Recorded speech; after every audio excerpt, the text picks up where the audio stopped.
Ouverture, nos adresses postales et de messager, faites le 1. Pour connaître la procédure pour commander des documents officiels, faites le 2. Pour obtenir de l'information sur l'inscription à titre d'étudiant libre, d'auditeur, sur la résidence au Québec ou en tant qu'étudiant étranger, faites le 3. Pour obtenir de l'information sur l'admission, faites le 4. Notez qu'en vertu de la protection des renseignements personnels, aucune information ou transaction ne sera faite avec un tiers. Pour répéter ce message, faites le dièse. Pour parler à un préposé durant nos heures d'ouverture, faites le 5.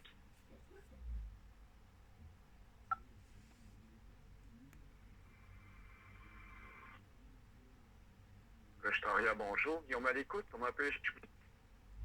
Oui, bonjour, monsieur. Oui, bonjour. Oui, bonjour.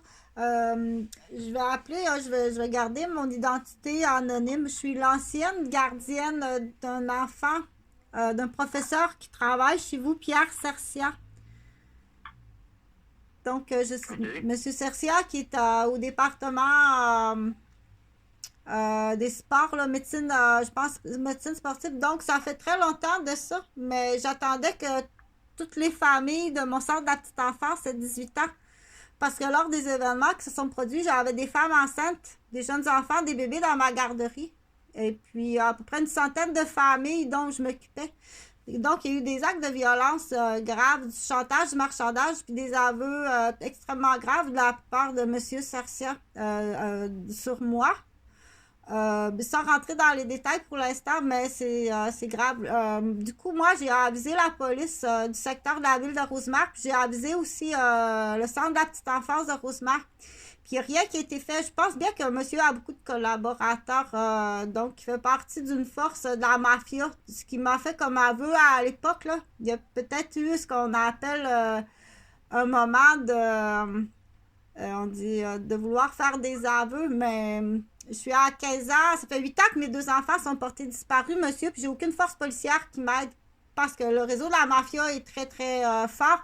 Puis je pense bien que monsieur Cercia fait partie de ce qu'on appelle le directeur. Les aveux qu'il m'a fait à l'époque, c'est qu'il avait tué un homme qui était un MP, qui était police militaire, qui avait tué quelqu'un dans la mafia de la drogue, des cartels de drogue, de cocaïne, parce que lui-même en prenait, puis qui était gestionnaire de plusieurs millions, qui était le comptable et le gestionnaire de plusieurs millions.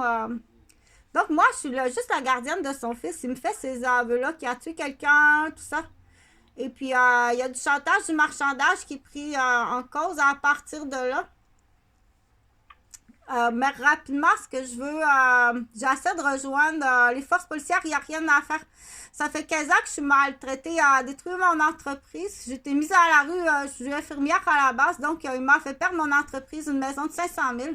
Ça fait 8 ans que mes fils sont portés disparus. Je ne sais même pas s'ils sont vivants.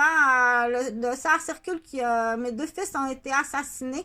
Au niveau des forces policières, il n'y a rien à faire. Je suis entourée de ce qu'on appelle un poulailler de policiers qui m'agressent à tout moment avec... vous connaissez un peu les cellules de la mafia? Non, moi je connais pas ça, mais là, vous parlez à propos de qui? OK, ça va bien. Donc, c'est M. Pierre Cercia. D'accord. OK. Donc là, Moi, je vous informe du dossier de monsieur, là. C'est dans les... Ça, c'est dans les... je vais vous donner l'année, là. Moi, je vous dirai pas quoi faire. Moi, je vous dis qui est cet homme, OK? Puis je vous dis qu'est-ce que je vis. Donc, monsieur Pierre Cercia, là, c'est un de vos employés. Le nom de ses enfants, là, c'est Guillaume Cercia puis Quentin Cercia. Puis sa femme, à l'époque, c'est Elisabeth Trouletti. Donc, c'est une femme d'Europe qui est isolée ici, si c'est encore elle. Du côté des Cercia, il y a des grosses entreprises. Là. Son père a une grosse entreprise au niveau de la construction. Donc, vous me suivez. Moi, je vous dis qui est Pierre Cercia, puis qu'est-ce que je vis, OK? Parce que je peux pas rien faire du côté de la police. Ça fait 15 ans que j'essaie de me débattre du côté de la police, que je suis battue par des chiens. Battue par des bombes, là. Ils engagent des bombes. Tu connais la mafia, si tu connais pas. Ils engagent des bombes pour me faire battre, me faire violer, me faire brûler, me faire électrocuter, me détruire pour essayer de me tuer. Ça fait 8 ans que mes fils sont disparus. T'allumes-tu un peu tes lumières, là, de qui que je te parle? Donc, peut-être que sa vie peut avoir l'air très rangée maintenant, mais une chose est sûre que c'est, on dit, c'est le départ du relais, c'est vraiment Pierre Sercian. Moi, je te dis qu'est-ce qu'il y en est, OK? C'est à toi de communiquer. Des enquêteurs peuvent faire fouiller, monsieur, c'est extrêmement grave. C'est vraiment grave, qu'est-ce qui se passe. Il y a beaucoup d'otages, beaucoup de familles en otage, beaucoup de dommages, OK? OK, bon, donnez-moi juste un petit moment à garder la ligne, s'il vous plaît.